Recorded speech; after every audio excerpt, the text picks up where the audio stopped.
kalau aku punya uang banyak, aku akan kasih mereka warisan untuk dapat fasilitas pendidikan terbaik. Oke, jadi dikasihin ketika kita masih ada intinya. Iya, dan itu kita kasih mereka sekolah yang fasilitas bagus pendidikan, gitu ya. Pokoknya kayak aku percaya bahwa yang bisa membuat hidup mereka tuh layak dan bisa survive tuh adalah modalnya education kalau menurut aku. Ya. Assalamualaikum. Halo semuanya. Hai, Kopi Panas kali ini kita bakalan ngebahas sesuatu yang bakalan seru. Soal apa? Soal money, rich, dollar. Kata Nasya gitu ya.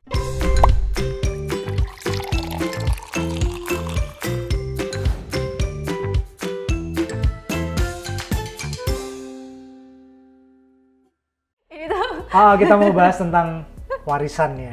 Ya, gara-gara belakangan ini tuh ada satu video yang cukup ngeviral nih Mas dari seorang mantan NBA player. Sebenarnya bukan video sih itu.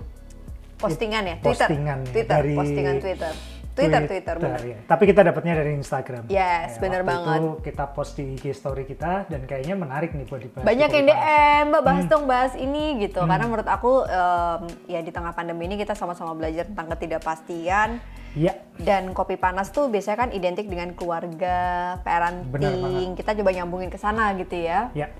Terus kita mau mulai bahas dari mana nih? Nah ini kalau teman-teman bakalan kepo siapa sih mantan pemain NBA yang ini mungkin terkenal dengan nama Shaq, yaitu adalah Shaquille O'Neal. Bener nggak nih ngucapinnya? Jadi itu kemarin yang kita post itu postingan tentang apa ya, prinsip hidup lah. Iya, dia ngomong satu statement yang menurut aku menarik. Dia ngasih tahu ke anaknya bahwa we ain't bentar, kamu rich. tahu nggak Shaq itu siapa?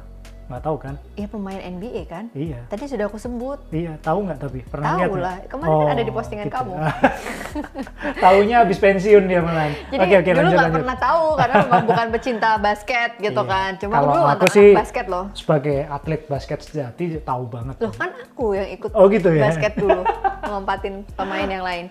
Jadi gini teman-teman, si Shaq ini tuh pernah satu statement yang cukup ngeviral di Twitternya. Dia bilang ke anaknya kalau we ain't rich. Yang kaya tuh bukan lu, bukan kita, tapi I'm rich. Jadi kayak jadi kekayaannya tuh punya dia sendiri. Tadi kan kita udah ngomong nih, kita mau ngomongin tentang warisan, walaupun warisan yang kita bahas tuh nggak melulu tentang materi ya hari ini. Tapi sebenarnya ya dari statementnya si Shaq ini tuh menurut aku tuh unik gitu, karena kebanyakan ya terutama di kultur Indonesia ya Mas, kayak orang tuh ketika kalau punya duit banyak, pokoknya demi anak. Nah, buat anak, biar anaknya dari usia muda udah hidup dengan layak lah. Dapat warisan gitu kan. Jadi aku bakalan coba pengen ngebahas di Kopi Panas kali ini adalah tentang sebenarnya kultur memberikan warisan uang terutama pada anak itu sebenarnya kayak konsep yang gimana sih gitu. Kalau menurut kamu sendiri nih Mas, kalau kita lihat ngomongin soal uang nih ya. Kalau aku rasa tuh kan perlu ada penanaman value pada anak. Kayak sekarang aja Nasya tuh udah ngerti tentang uang. Money, rich. Jadi dia itu kayak kemarin kita kasih duit, dia taruh di dompet. Terus beda ya sama Rafa ya? Beda sama Rafa gitu. Rafa tuh ada duit di dompetnya tuh dikasihin ke aku semua. Ya, kayak papanya kan? Kasihin ke istrinya semua. Cerah. Nah ngomongin soal ngasih value pada anak gitu. Kalau kamu sendiri, kita tanggepin dulu si Shaq ini. Menurut kamu gimana tuh? Yang pasti gini sih, kalau menurutku nggak ada patokan ilmu untuk melakukan hal itu yang sempurna pasti. Jadi masing-masing orang tua, masing-masing keluarga pasti punya dasar pemikiran dan penerapannya itu menurut mereka mana yang terbaik, mereka tahu mana yang terbaik. Gitu, jadi bisa jadi bahkan untuk satu anak dan anak yang lain mungkin bisa berbeda treatmentnya. Nah kita tanggepin Shaq dulu ini dia kan ke semua anaknya nih, pokoknya duit papa tuh duit papa, itu bukan duit kalian. Kamu tuh harus kerja, kalian harus kerja, cari uang sendiri gitu kan. Bahkan di situ kalau nggak salah kan diceritain kalau sekarang kan Shaq ini punya kayak company lah, entah bisnis apa.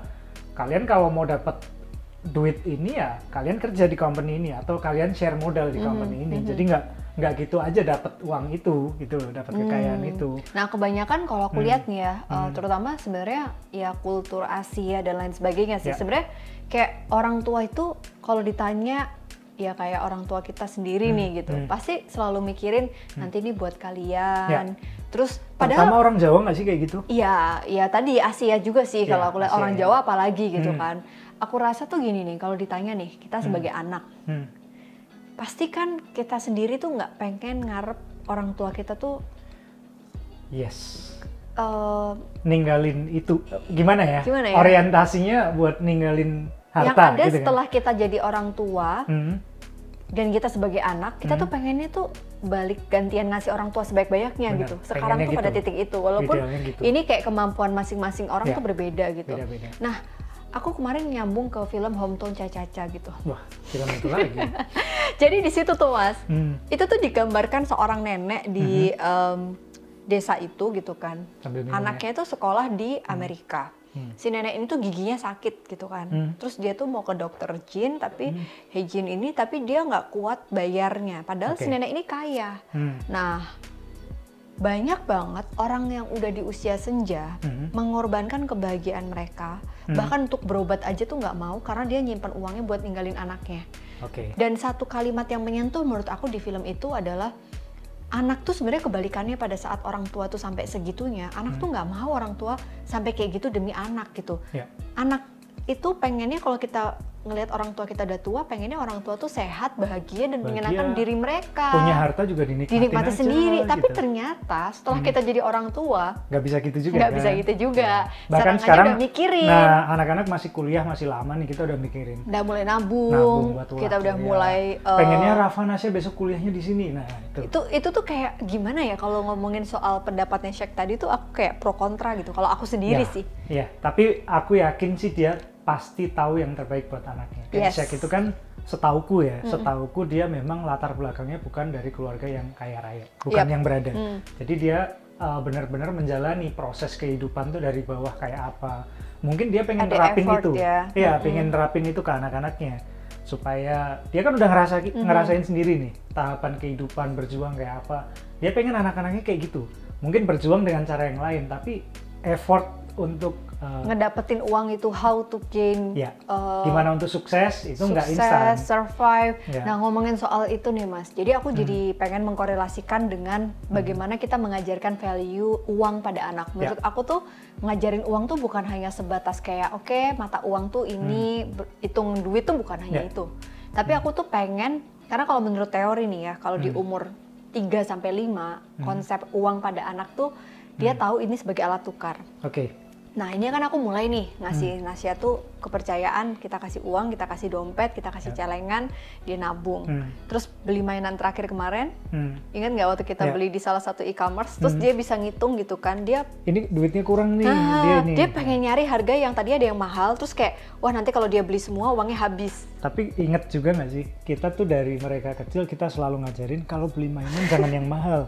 Iya, Bahkan aku ingat. pernah sebelum pandemi kalau kita ke toko mainan sempet sampai teriak kan, Kak nggak boleh yang ini mahal tahu. Terus ketahuan maknya pelit banget gitu kan jadi gimana gitu. Tapi itu satu konsep yang pengen aku ajarkan sih kayak ke Rafa Nasya itu bahwa tiap malam kayak kita selalu ngajak ngobrol mereka bahwa belum tidur kayak mama tuh kerja, papa tuh kerja biar dapat uang. Jadi kalian itu besok juga harus kerja. Benar. Terus kayak kenapa mereka harus sekolah? Uang itu buat apa dan lain sebagainya. Ya, jadi Itu kita yang memperkenalkan konsep tentang uang, tentang penghasilan itu dari mereka ya seumur ini. Mungkin mereka belum ngerti-ngerti banget nih, tapi kita yakin sih itu akan melekat di pikiran mereka yang ternyata memang belakangan mulai kelihatan ya Mah, Dan mereka. bener, itu kayak memang teorinya kalau dari psikologi memang dari umur 3 tuh udah bisa Mas, walaupun konsepnya berbeda value uang. Nah, tujuannya kan kita ngajarin itu kembali lagi ke topik kita tadi tentang warisan bahwa ketika nanti orang tua kita menerapkan konsep mendidik mereka yang kaitannya dengan itu tadi Mah, kayak misalnya tentang warisan, peninggalan atau apa. Kenapa sih kok nggak dikasihin sekarang? Kenapa nggak ini? Mereka udah tahu tuh basicnya kenapa. Aku juga jadi kayak kemarin kan belum lama banyak berita duka kehilangan dan meninggal para tokoh-tokoh dan juga selebrita gitu ya Mas. Jadi kayak baru aja ya. Kayak baru banyak ini. Artis Vanessa Angel misalnya dan kita suami turut berduka cita ya.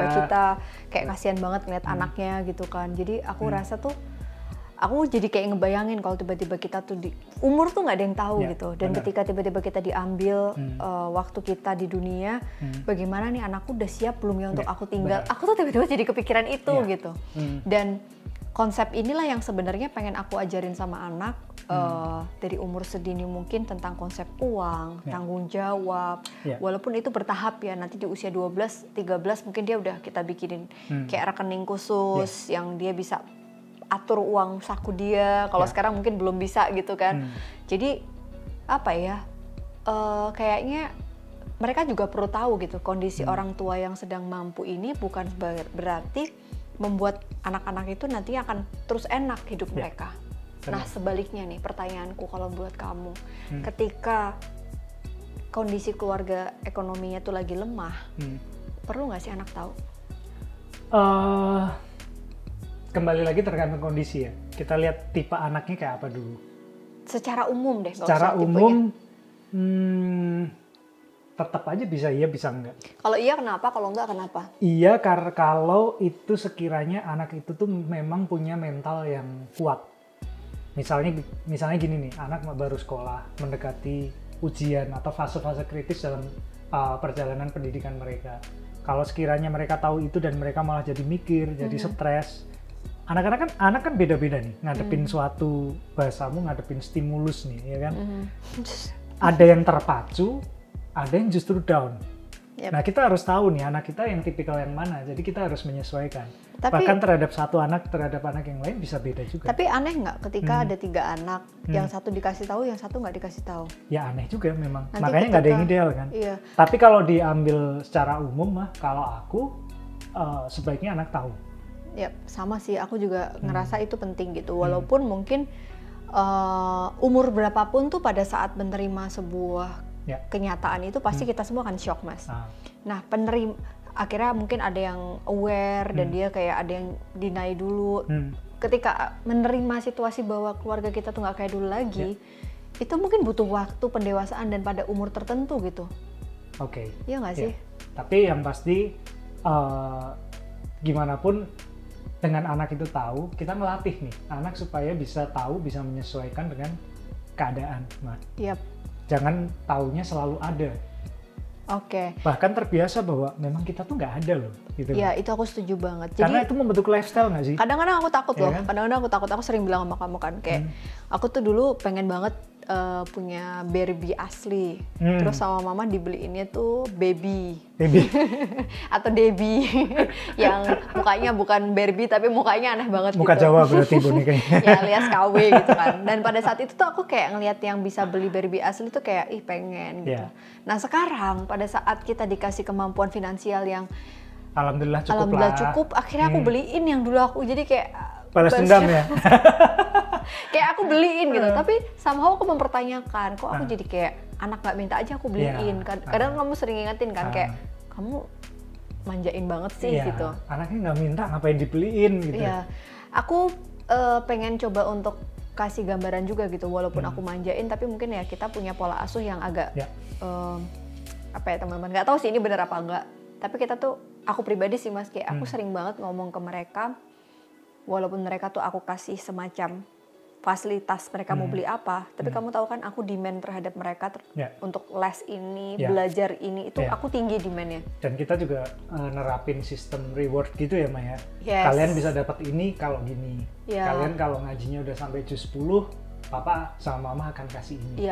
Jadi apapun kita selalu sistemnya pakai kayak reward gitu. Dan kita berusaha untuk memuji itu bukan kayak apa ya, wah hebat hasilnya, tapi prosesnya. Itu yang aku rasa tuh penting untuk kita sampaikan kepada anak dalam mendidik mereka. Bener, gitu. Karena hasil itu kan variatif ya Ma. Tapi yang lebih kita upayakan, kita maksimalkan tuh kan effort mereka untuk berusaha. Dan itu sih Mas, aku tuh kayak sampai sekarang tuh berpikir, misalnya ada pilihan, mewariskan harta atau yang lain. Itu aku baru mau nanya, kamu kalau boleh milih nih, aku balikin ke kamu dulu nih malahan. Curang. Kalau kamu misalkan, nggak usah kayak sek lah, artinya dia kita punya harta yang cukup lah untuk ini. kita kasih ke anak. Kalian mau nerapin gimana sih? Apa sih yang mau kamu tinggalin? Legacy apa yang mau kamu kasih ke anak-anak? Sebenarnya belum kebayang ya, tapi ngelihat banyaknya berita duka yang mendadak itu tuh aku jadi kayak ya nggak ngarep, pengennya umur kita panjang, membersamai tumbuh kembang mereka. Tapi kalau aku pribadi bukan uang, tapi tentang nilai dalam kehidupan. Iya, kayak tentang yang aku pengen wariskan adalah jadi terharu. Mereka melihat sosok mamanya yang kerja keras, melihat sosok mamanya yang penyayang. Papahnya? Enggak.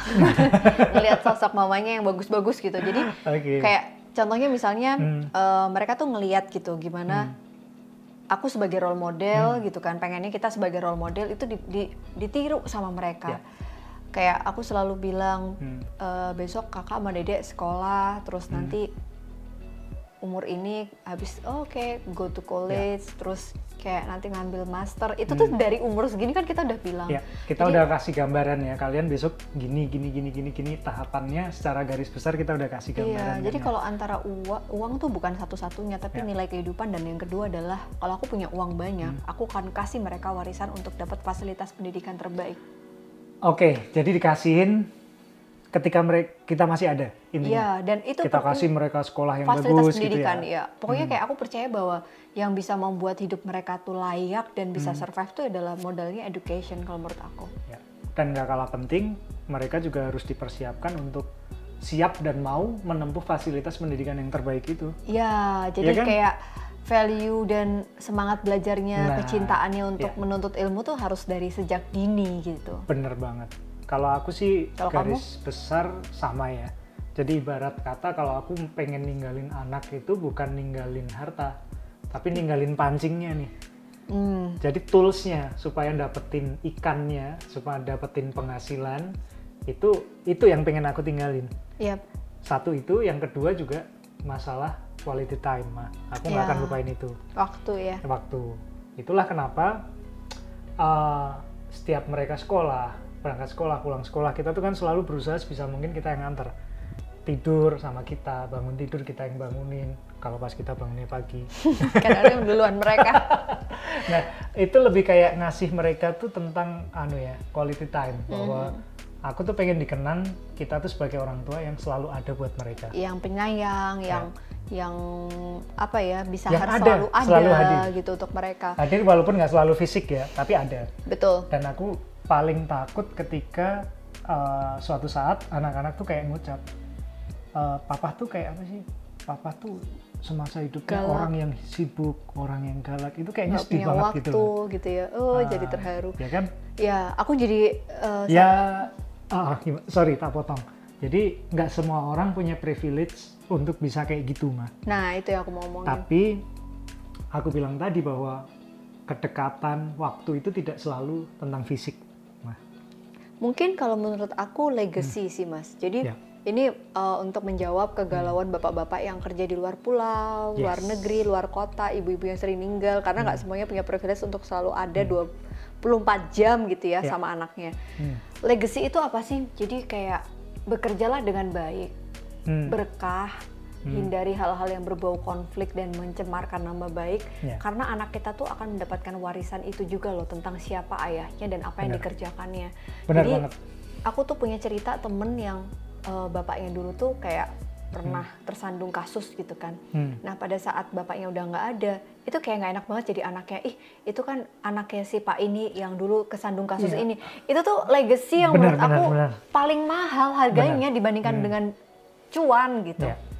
Jadi intinya kan kembali lagi bahwa peninggalan warisan kita terhadap anak itu kalau menurut kita bukan melulu tentang materi. Materi itu penting, pasti penting, tapi ada yang jauh lebih penting menurut kita, bahwa satu adalah value menurutmu tadi kan. Yang kedua kalau dari aku ada tambahan tentang quality time terhadap anak, sehingga kita dikenang sebagai orang tua yang memang selalu hadir buat mereka. Nah yang ketiga kamu tadi kasih tambahan legacy, jadi nama baik orang tua. Nah dari ketiga ini kayaknya sih insya Allah ya, walaupun seorang orang tua itu tidak meninggalkan aset dalam harta. Bentuk aset harta, insya Allah dengan ketiga peninggalan ini, anak-anak kita insya Allah bisa survive, bisa jadi orang yang apa mah bahasa? Fight, yang resilient, sukses lah pokoknya. Yang resilient itu yang tangguh gitu, karena itu yang paling penting terutama di tengah situasi pandemi yang nggak pasti ini. Dan kembali lagi, sukses itu tidak juga selalu melulu tentang materi. Walaupun dengan materi kita bisa mensukseskan mimpi-mimpi kita, kalau kita mengeluarkannya dengan bijak. Wah, jadi kompleks nih. Iya, bener kan? Loh, nggak butuh kemungkinan kita uang bukan segala-galanya, tapi segala-galanya butuh uang. Jadi gunakanlah uang itu dengan sebuah mindset yang wise, yang bijak, sehingga uang itu punya nilai yang bermanfaat untuk orang-orang di sekitar kita. Oke, closing nih. Kalau kamu punya duit, Shaq itu di artikel itu punya duit berapa sih, ceritain? 4 billion ya? 4 billion dollar ya kayaknya. Kalau nggak salah. Kamu apain tuh duit itu? Sampai nggak kebayang. Bikin masjid, tabungan di akhirat ya, bikin foundation. Yang kaitannya sama anak-anak? Aku akan sekolahin mereka sampai mentok. Sampai S4, S5 gitu ya? Sampai, ya mereka mau sekolah dimanapun ayo gitu, mau kursus apa ayo gitu. Terus habis itu intinya kalau mereka minta barang kita nggak akan kasih. Nggak akan kasih, tapi kalau pendidikan akan kita kasih. Itu kalau aku. Ya barang yang selayaknya lah. Ya nggak terus yang susah-susah banget nggak dikasih sampai sepatunya sobek nggak dibeliin itu kan kayaknya juga kebangetan. Kalau kamu? Sama sih pada intinya, dan aku nggak akan kasihin ke mereka dalam bentuk apa adanya uang gitu. Iya. Atau kalau aku akan kasih satu company lah, artinya tempat buat mereka berkreasi, itu buat Shaq belajar. Sama sekali nggak mau ya? Kayaknya nggak. Wow, itu stres juga jadi anaknya ya. Bukan gue kaya, tapi emang itu pilihan gitu. Dan aku yakin dia punya value yang pastinya terbaik untuk anaknya. Dan nggak ada yang salah dan nggak ada yang benar. Oke, jadi yang terbaik buat keluarga kalian, buat anak-anak kalian, sebenarnya kalian sendiri yang tahu. Dan kita juga, apa yang kita sampaikan juga tentunya nggak sempurna, pasti ada kurangnya, nggak bisa diterapin ke semua keluarga juga. Yes, bener banget. Nah ini aku barusan diingetin kalau teman-teman banyak yang tanya gitu kan tentang apa sih pola asuh yang kita terapin, dan itu kan kita baca-baca juga ya dari DM. Kalian bisa langsung aja masukin di komen di video ini ya, atau bisa langsung follow Instagramnya Bapak Muhammad Aji atau analisa.wideningrum atau di APDC Indonesia, karena kita bakalan bacain terus kita angkat sebagai tema untuk obrolan kita di Kopi Panas maupun di segmen Analisa Channel lainnya. Benar, kasih ide sebanyak-banyaknya buat kita. Yes, semoga bermanfaat teman-teman. Sukses buat yang lagi belajar jadi orang tua, walaupun anaknya masih bayi, ternyata value-value dari orang tua lain tuh bisa menjadi satu nilai yang berarti. Sampai jumpa di episode Kopi Panas berikutnya. Bye-bye. Assalamualaikum. Waalaikumsalam. Minum kopi dulu. Tos dulu.